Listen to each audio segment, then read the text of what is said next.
So we had a fantastic discussion, I think, today. We had Lindsay McCallum of the European Commission.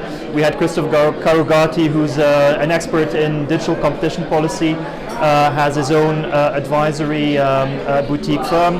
Then we had Paolo Abecassis, who's an economist at Copenhagen Economics, and myself talking about all of the different competition law related topics that are relevant for generative AI.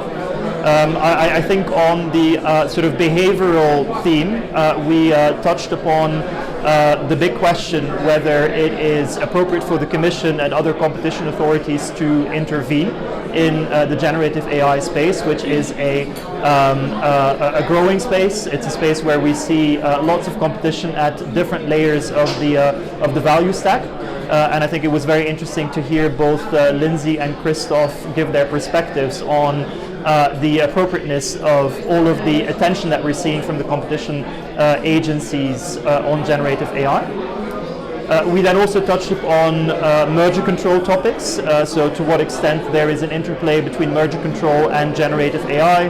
We talked about the ongoing investigations that the European Commission and also the CMA in the UK are conducting into the partnership between Microsoft and OpenAI. There's a question around whether Microsoft's stake, 49% stake in OpenAI, could be a relevant concentration, a relevant merger event. That is an investigation which is still ongoing, both at the level of the Commission and the CMA.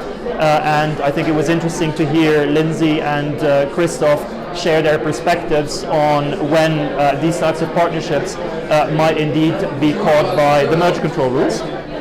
And then finally, we also had a very interesting debate around the interplay between generative AI and regulation.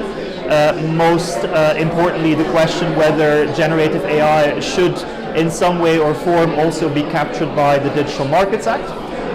From my perspective, I think there is a lot of debate around whether generative AI can indeed be captured in the future by the DMA. But I always ask myself the question, what do we mean when we say generative AI? Generative AI has different layers, you have different players being active in that space.